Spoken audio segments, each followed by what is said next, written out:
Good morning, and welcome to an architecture session. It's going to be a little different.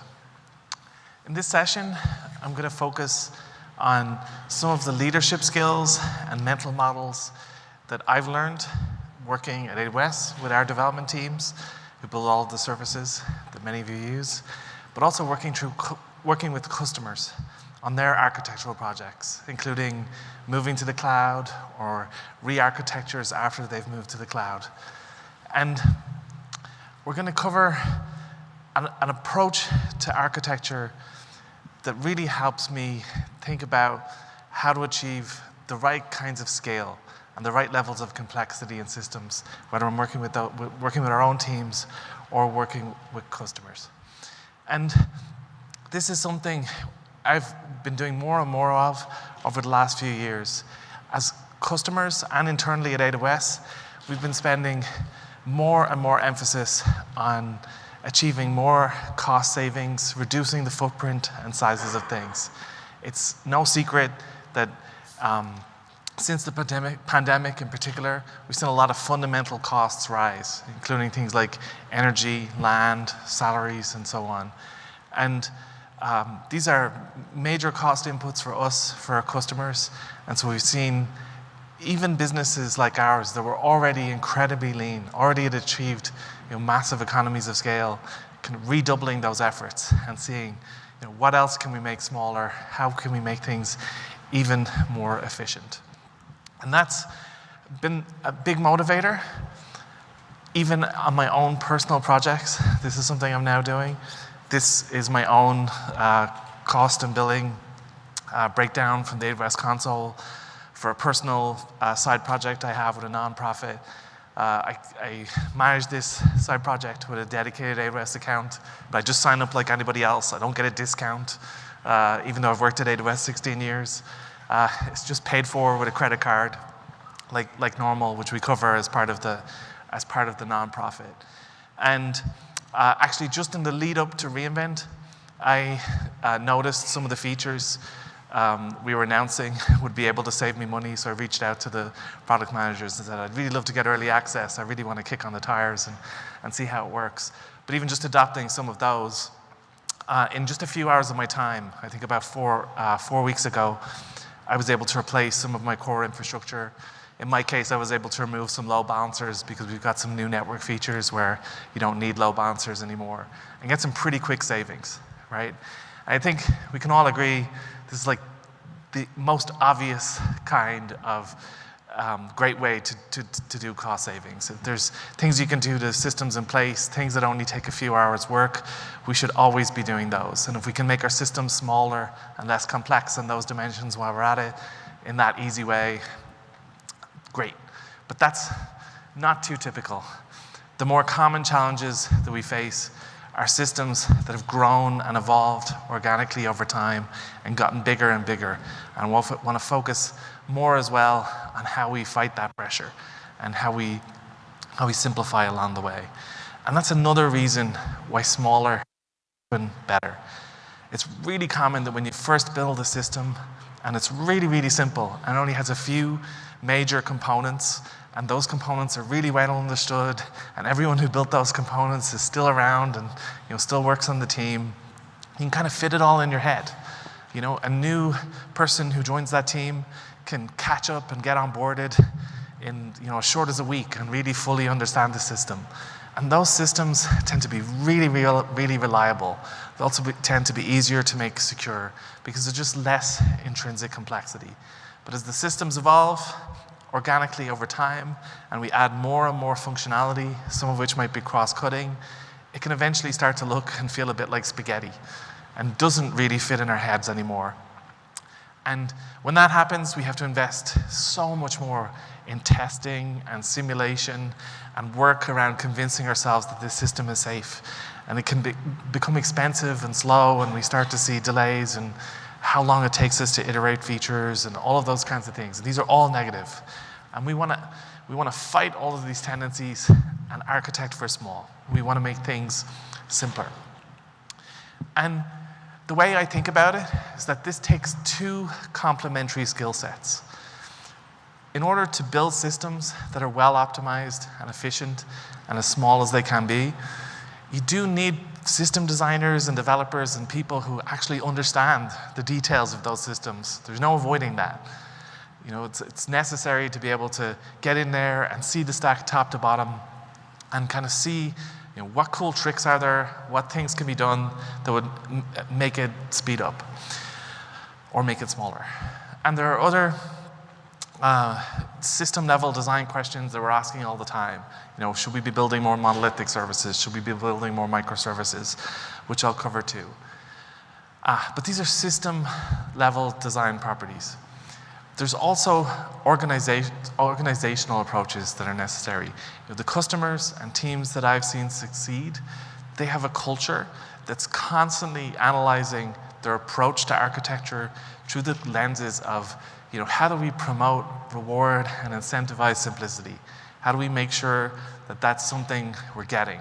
And how do we measure our outcomes? How do we make sure that our systems designers and architects aren't just guided by intuition, but they have real data from the real world that helps us ensure all of our incentives are aligned. And because we need both of these, I'm going to talk about both along the way. And so the place I want to start is my overall mental model to how I think about architecture in general and how I approach systems. And that's a very iterative approach. I used to think of architecture as kind of a point-in-time process where, you know, I, as an architect or system designer or maybe a team, you know, we would have an upfront process where we have to design something. And we would sit down, you know, sometimes brainstorm with whiteboards, sometimes people would like to do this in isolation, and just, you know, think really hard and study previous patterns and, you know, go to conferences and watch talks and learn all of these things about how others have done it and take all that information and, you know, build our best effort at a design, have some colleagues collaborate and review, and that's it. That's the architecture. We then go build it. And the process can and still does look like that. That is a part of the process. But for me, it's much, much more important now that we actually have this other layer around that that's forcing us to iterate and guiding us. And so if you watched Werner's keynote today, or if you were in the audience, you might have seen where he highlighted the differences in intrinsic simplicity and complexity between some systems. And he used one of my favorite examples, which is the intrinsic complexity in a system like unicycles, bicycles, and tricycles. And his point there, and my point too, is that if you were to start from scratch, if you were to imagine transporting yourself 200 years ago in history, before the velocipede or the first bike, and you were tasked with, you know, it's your job to design or architect a mechanical system that can take, you know, human-powered locomotion and get people from A to B, you know, just go at it. There's a lot of approaches you could take that could help guide you. And we see people still try to apply these kinds of techniques, like is there a formal approach I could use or some analytical way I could get at measuring the design of the system before I've even built it. And you know, simple example, right? Really common approach. You know, count how many moving parts there are. And if you view it through that lens, obviously the unicycle is the simplest possible answer. It has the fewest moving parts. But we know that's not the right answer, right? Unicycles are not very practical. Similarly, if you were to analyze it and say, well, which is the most intrinsically stable system? You might quickly conclude, well, a tricycle is the most intrinsically stable system. If you put that on the ground, it won't tip over. And it's the only one of those vehicles that's true for. Turns out if you try to corner in a tricycle at any kind of speed, you will flip over, as my toddler does frequently on his little tricycles at home. And you could try to add a fourth wheel and make a quad cycle, which is more stable, like a car, but you'd be adding even more cost and weight, and there's lots of reasons why no one does that. I've never seen a quad cycle in real life. I don't know if they even really exist. And so we know that over time, the solution that emerged was the bicycle, right, which is a compromise architecture. It's light enough to carry around, It's relatively inexpensive. It does have more moving parts than a unicycle, but it's worth it. The learning curve, it's way easier to learn to ride a bike than it is a unicycle. I'm not sure I could ever ride a unicycle. I don't have the best coordination and balance. But it, as a kid, it takes about a day to learn to ride a bike, which is pretty cool. And it's really efficient at getting you from A to B. But I don't think we could have guessed any of that in advance. All of that was learned through iteration, right? Through building bikes, giving them to people, watching them use them, getting feedback, seeing what works, and then applying the same to every component. What's the best kind of sprocket? What's the best kind of chain? All of these things are the result of iteration. And the biggest takeaway I take from that process is that almost always our first guess, our take on what an architecture should be is a good chance it's wrong. If you don't have a system designer who's really experienced and has built something like what you're trying to build, like once, twice, or more times before, I'd say it's more likely than not that whatever you're going to design, whatever you're going to guess at, is probably not quite the right shape. And so with that in mind and having that humility, it becomes really, really critical then to upfront design or decide, well, what does success look like? What are we trying to do?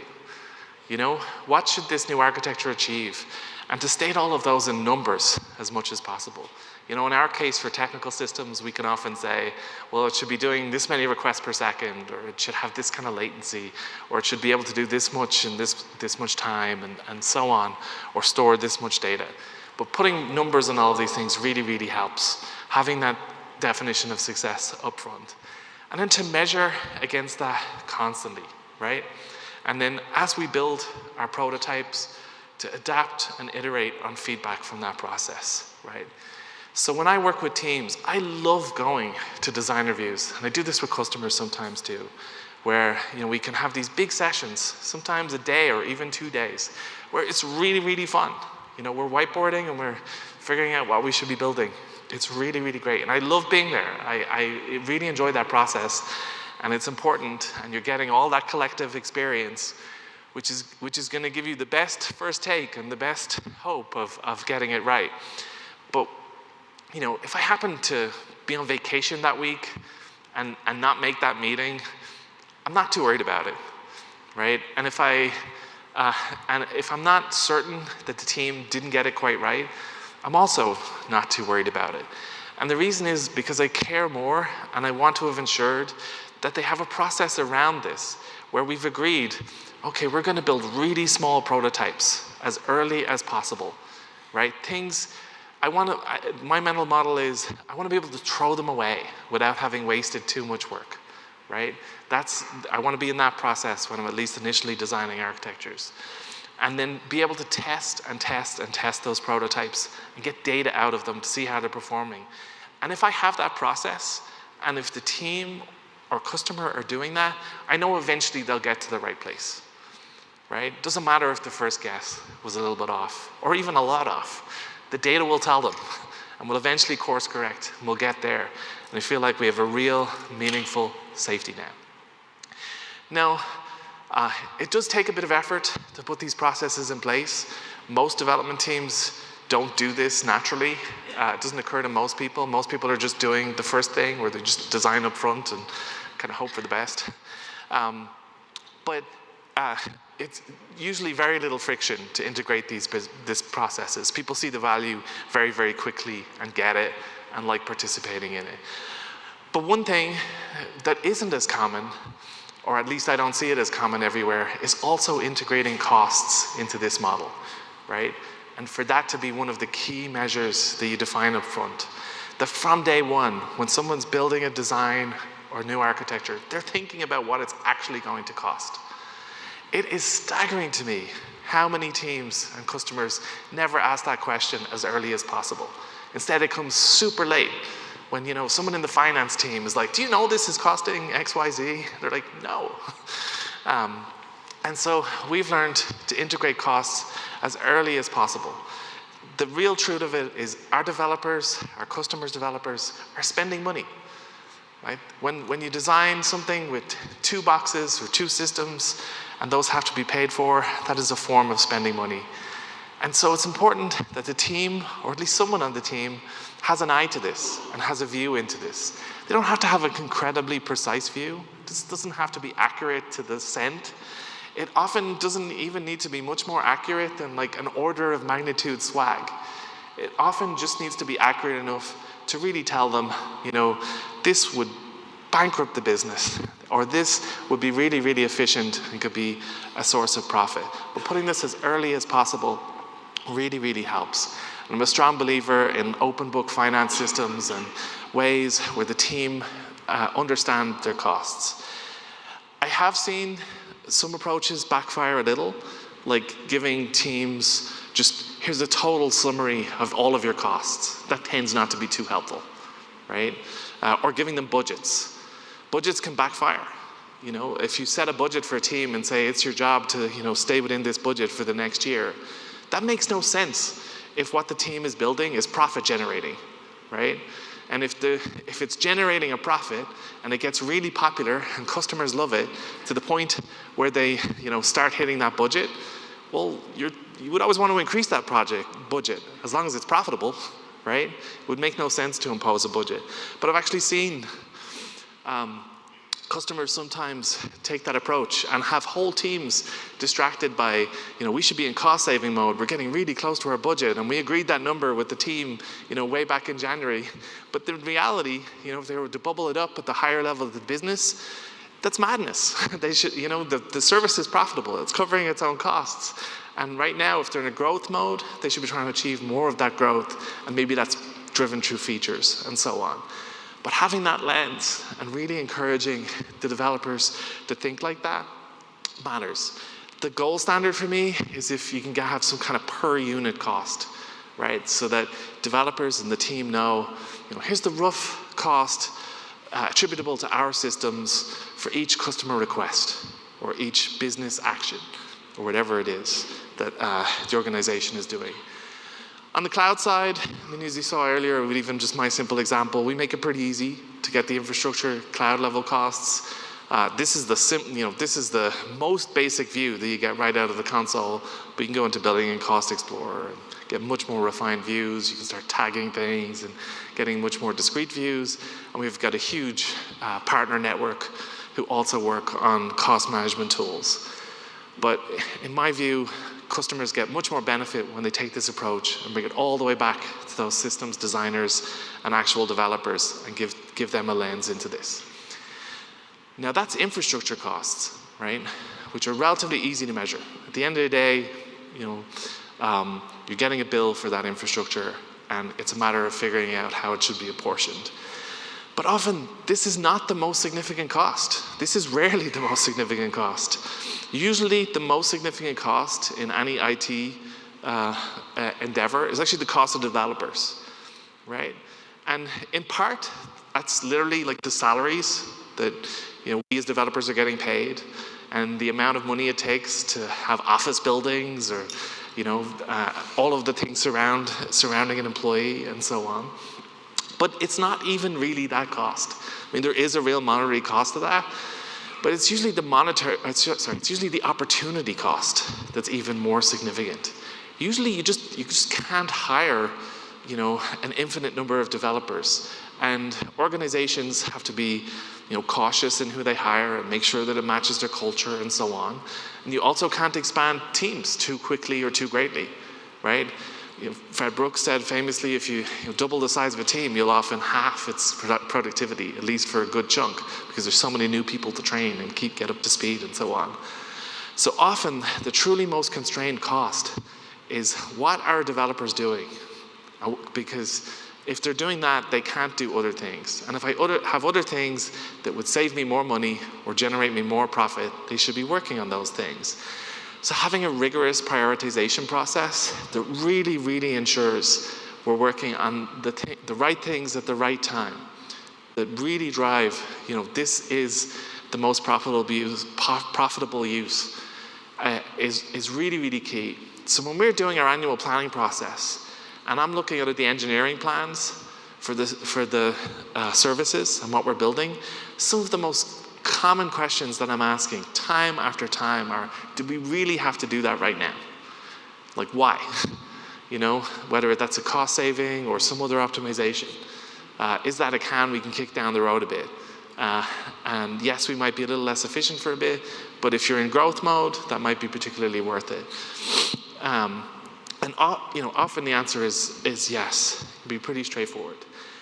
And we take this kind of cost-benefit trade-off analysis to as many architectural decisions as we can apply it, including some kind of non-obvious examples. So one example is how we choose programming languages, which is a question almost every development team faces.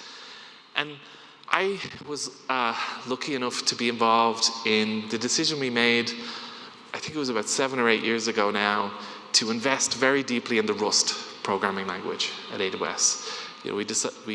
At the time, we were writing a lot of our low-level and high-performance systems directly in C. And C is great for performance, but has safety and security challenges. And we had built and invested in an awful lot of tooling to compensate for that. I had memory safety and formal verification programs that were running constantly to make sure that our programs written in C didn't have memory safety issues or concurrency bugs and so on. But those are expensive.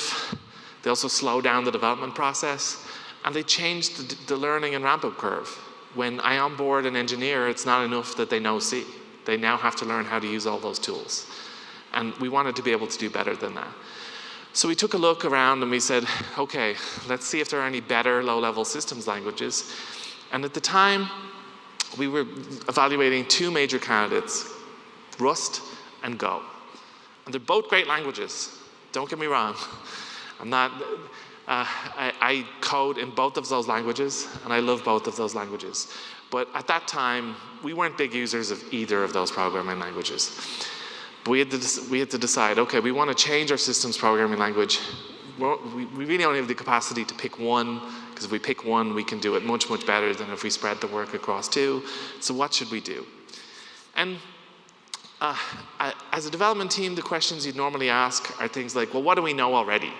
Right? That doesn't really help us in this case.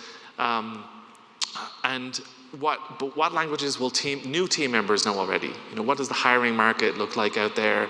What's the learning curve look like on these programming languages? And also, how good is the programming language for our space? Like, just how good is it at that problem set? If you look at these questions, the most of them are actually human factors. They're about people, not really about the intrinsic parts of the system, right?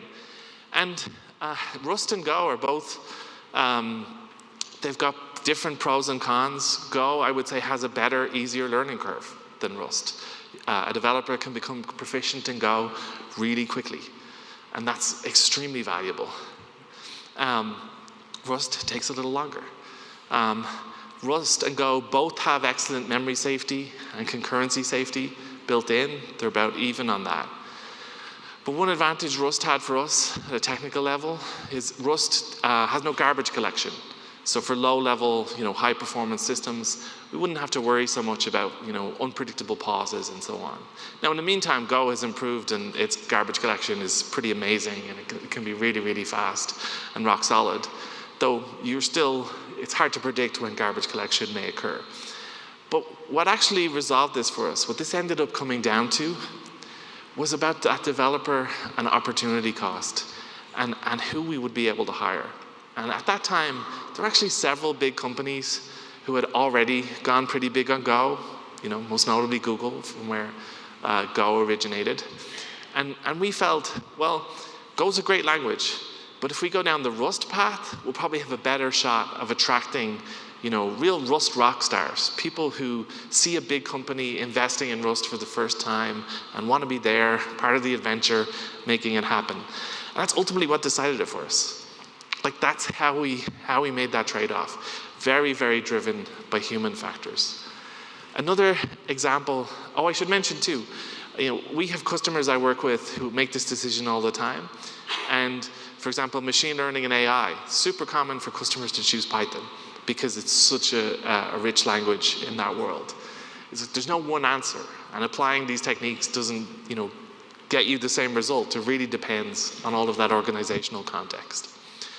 And then another kind of question that we face all the time is, should I build a monolithic service or should I build microservices? And we face that question ourselves internally a lot too. I mean, microservices is our default approach at AWS, so we're mostly asking, is this kind of a special case where we have to build monoliths? But we still ask that question quite a lot. And the way we approach it here again is, well, we're first looking and we're saying, well, does our performance envelope, is it so tight that we need very tightly coupled code, right? So an example of that might be a very low-level network or encryption data plane where the code is running in nanoseconds or even shorter. And you're not going to make service-to-service, microservice calls in that kind of context. So you're just forced by the parameters of the problem. You've only got one way to do it. And the other questions we ask are, well, what's the cost of having developers blocked on one another? And how can we measure that over time in whichever framework we choose? And again, the majority of the questions are really about human factors. We're thinking about productivity. We're thinking about how to guide things.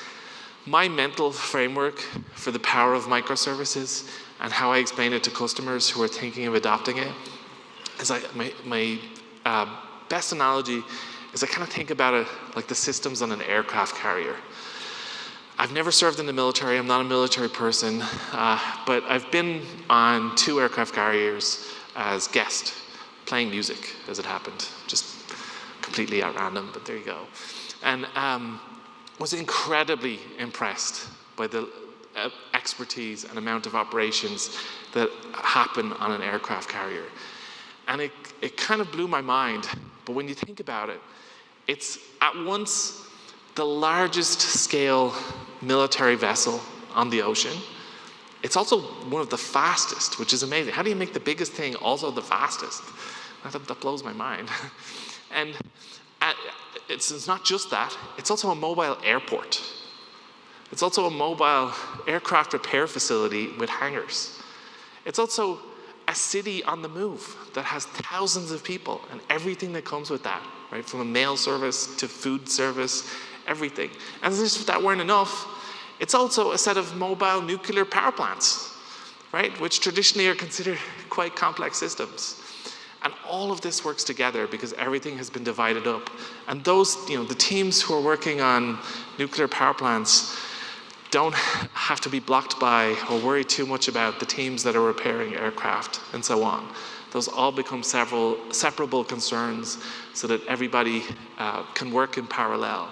And although the commanding officer and the very senior officers on an aircraft carrier do have some understanding of almost every system that's on an aircraft carrier, really nobody can fit the whole picture in their head. Nobody has all of the detail of how all of those systems work. And so if your ambition is to be able to work as smoothly and in parallel to that kind of degree, that tends to be the approach we recommend, which again is another very human factors take on all of those things. And you might have noticed, with this emphasis on human factors, this approach to architecture is really about leadership skills and the right questions to ask. And leadership skills aren't just, they're not just for today's senior leaders. They're for everyone from the intern who's there in the summer. We're just asking the right questions and thinking about how all of this is organized as people makes an unbelievable, disproportionate difference, right?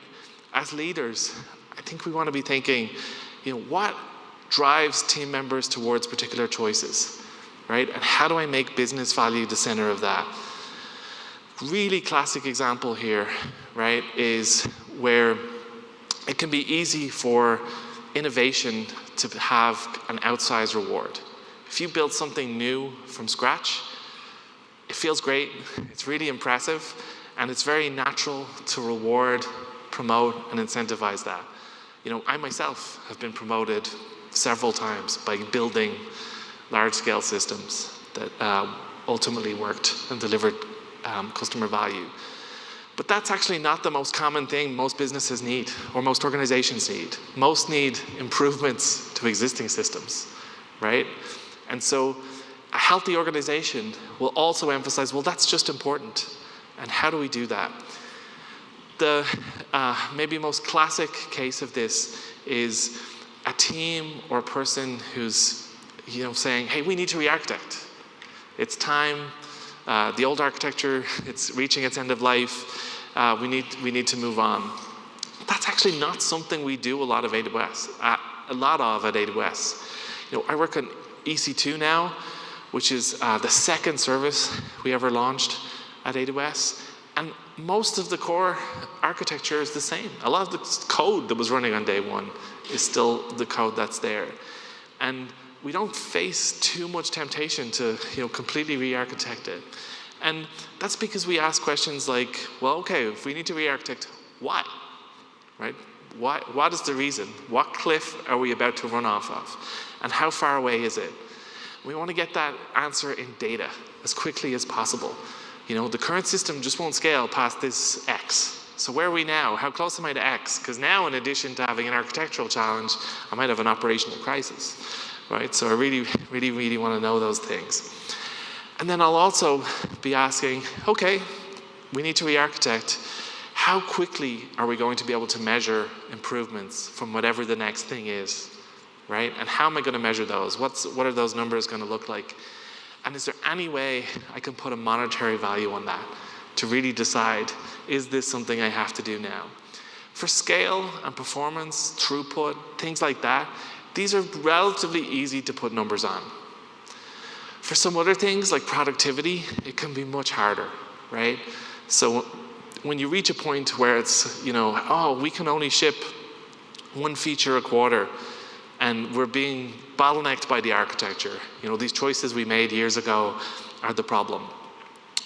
Well, that might be true, but then you have to say, okay, well, whatever we're going to build, we're going to be able to do 2 features a quarter, or whatever it is, right? And commit to that up front, and find a way to measure that, and really see if you're going to be able to do it. Ideally, learn that as early as possible, so that you're not just re-architecting for the sake of it, which can be really, really scary.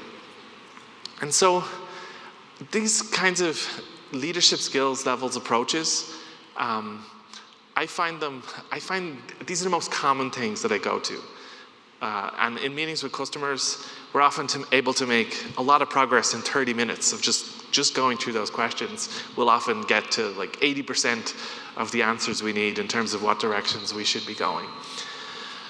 But as customers move more and more of their workloads onto the cloud, I've also seen that we have some pretty common cloud patterns that customers adopt, and answers that keep coming up over and over again. And I'm able to give even quicker advice for many of those patterns. So I wanted to cover 4 high-level patterns that I especially, categorize workloads into and work with customers to then figure out, well, how should you be thinking about reducing your complexity and cost footprint? And I want to start with the high availability cloud patterns. So this is the most common type of workload on the cloud, where a customer, their application is deployed to 2 or more availability zones. They've got built-in resilience and redundancy. A lot of our services make this the default, make it pretty easy to achieve, and so on. This is really common for retail and other consumer-facing services, enterprise, back office, increasingly so as well. All kind of demand these architectures. I'd say by far the most common. And it's actually relatively easy for these kinds of architectures to outperform, the traditional cost numbers and performance numbers that customers were getting on premises. We see people, when they move, they stay, and that's a really good sign of that. But there's still, some common points and, where things could be made even more efficient. And the most common is, customers, especially if they predate the cloud and they're coming from on-premises architecture, usually built on 2 availability zones. And that might be because they had a primary and a secondary data center before, or they might have an active and a backup database, same kind of pressure, and that's just a part of their architecture. And when they move over, they keep that pattern. But this pattern essentially requires 100% overhead, right, for redundancy and resilience. You've basically got 2 copies of everything running, which is pretty expensive.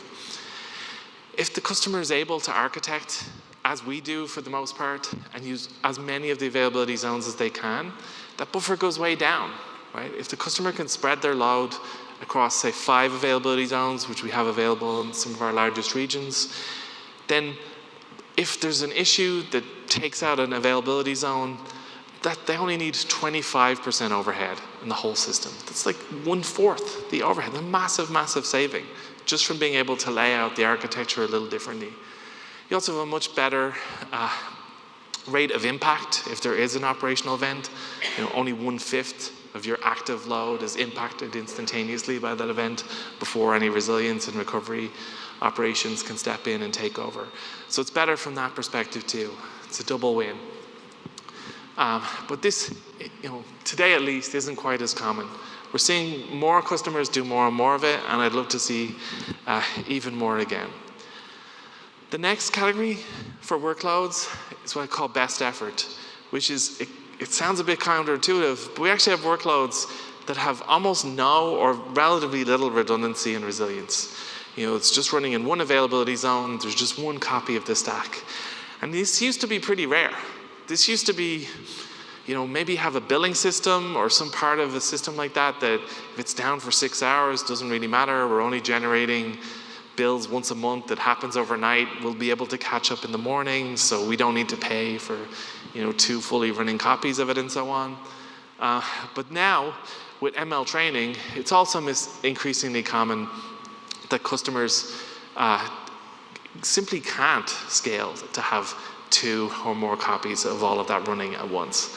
It's instead, we take the approach of making sure we have massive investments in making sure the underlying infrastructure is incredibly highly available, so we don't have data center power or network issues in the first place. But at the scale of many of these very large training processes, it just simply wouldn't be affordable to run 2 or 3 copies in parallel just for that incredibly rare event. And so on these systems, the savings and complexity benefits for customers tend to be, well, let's run on the most efficient hardware that we possibly can. Let's always prioritize that. And also, I've seen customers in these fields achieve pretty large savings with pretty small investments by just taking a team member and saying, hey, just spend a day or a week reading the documentation for the core services that you're using, so typically services like EKS or SageMaker, Batch, Glue, services like that. And they'll often come back with, optimizations they can make that are relatively non-invasive, that don't take too much work. They're kind of like that example I opened with, and they can make some reductions right away. Always worth it.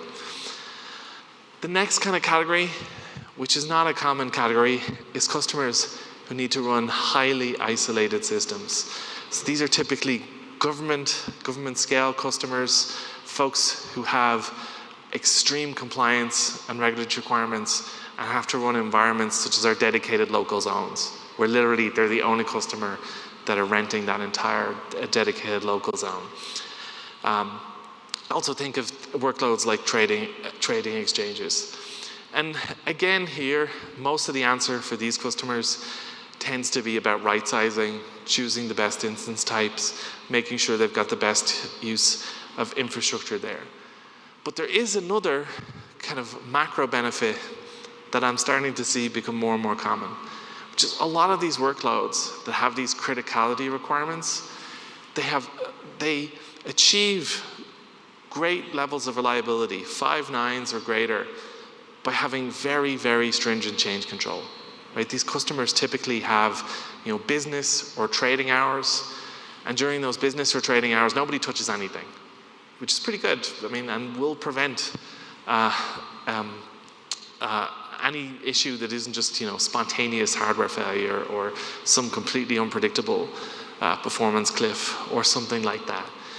But when you think about it, getting 5 9s for just 40 hours a week, that's actually more like 9 2s. When you do the math, it's not even 25% availability over a whole week, right? It's actually not that highly available a system. And you might say, well, who cares? Everybody agrees, we'll just all use the same 40 hours, so it doesn't really matter.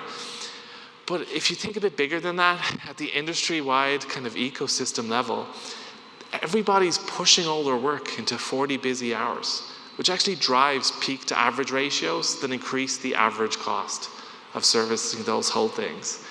So we've seen some industries move from that 40-hour model to a more of a 24/7 model. I mean, cloud, that's what we do, but also payments and internet banking and other. There are other sectors where you used to physically have to go somewhere within a certain time window, and that was that, and have since moved to 24/7, and they're able to achieve easier peak to average ratios that can result in savings. Now that's a really think big picture kind of human factors take on it. Like, how can you transform an entire industry segment to get better efficiency? But it is the kind of thing we're starting to see get incentivized, which is pretty cool. And then the last segment I want to look at is globally distributed workloads. So these are applications that are running in multiple regions or edge locations. They're typically media and entertainment and gaming. They're interacting in real time with end users and consumers or citizens. They often are, if they're using multiple regions, they often are doing that either active-active or using it for failover, and they've got distance requirements and so on. And what we see here is, well, if you approach this naively, you could very easily balloon your infrastructure footprint. But if you're going to say, well, I need to use 2 AZs in one region and 2 full AZs in another region, that might be the best answer, and often is for some of these workloads. But it's still a question worth asking, because sometimes the answer is, actually, I don't need 2 availability zones in that other region. I'm very, very rarely ever going to use it if it's in a failover capacity. And the chance of a double failure where one region goes down here and an availability zone goes down over there can also, if I take that into account, I can also get a pretty big saving. If you can get away from the failover model entirely and go active-active, you can start to see those same cost benefits that I talked about at the zone level at a region level, right? At even bigger scale, and that gets cheaper. And also, because the core costs in these models tend to boil down to if you have very strongly consistent transactional requirements, we see customers who make investments in those areas, just skilling up and learning a bit about how to avoid those patterns, can make disproportionate savings. Although earlier this week we announced DSQL, and part of its mission is actually to hopefully avoid customers having to do that. So I might have to take back that advice now. Most of this is all happening at the cultural level. That's where this is living, right? And it's a lot of these questions and what I'm asking and what I'm doing are incredibly mundane. They're really simple questions that anybody could ask and sound simple every time you ask them. But the way to get results, at least in my experience, is to ask them every time, right? and to build a culture that's always looking for those answers and insisting on them. And it's not just always about asking questions. To get those incentives aligned that I mentioned earlier, it's also so important that we call out our wins. Something we do every week in our big operations meeting at AWS is we start with our operational wins. We have teams nominate wins where they celebrate, here's an operational efficiency we just did, right? We either increased the performance of some system, reduced the operational overhead of a system, or increased its efficiency. And we love celebrating those, right? And I've also seen people get promoted based on delivering those wins, right? Not just shipping features and so on. It's incredibly important. I think with this kind of iterative and cultural approach, we're able to deliver, hopefully, architectures and products and services and systems that can really sustain and survive the test of the market and what all of the pressures that customers demand. And personally, at AWS, Nothing excites me more than seeing customers build on top of our hard work. We do all this hard work to build infrastructure, but due to the nature of being a cloud provider, I feel like that doesn't quite make it to ordinary people. It's our customers who then do that, whether it's to end users out there or citizens and so on for public sector workloads.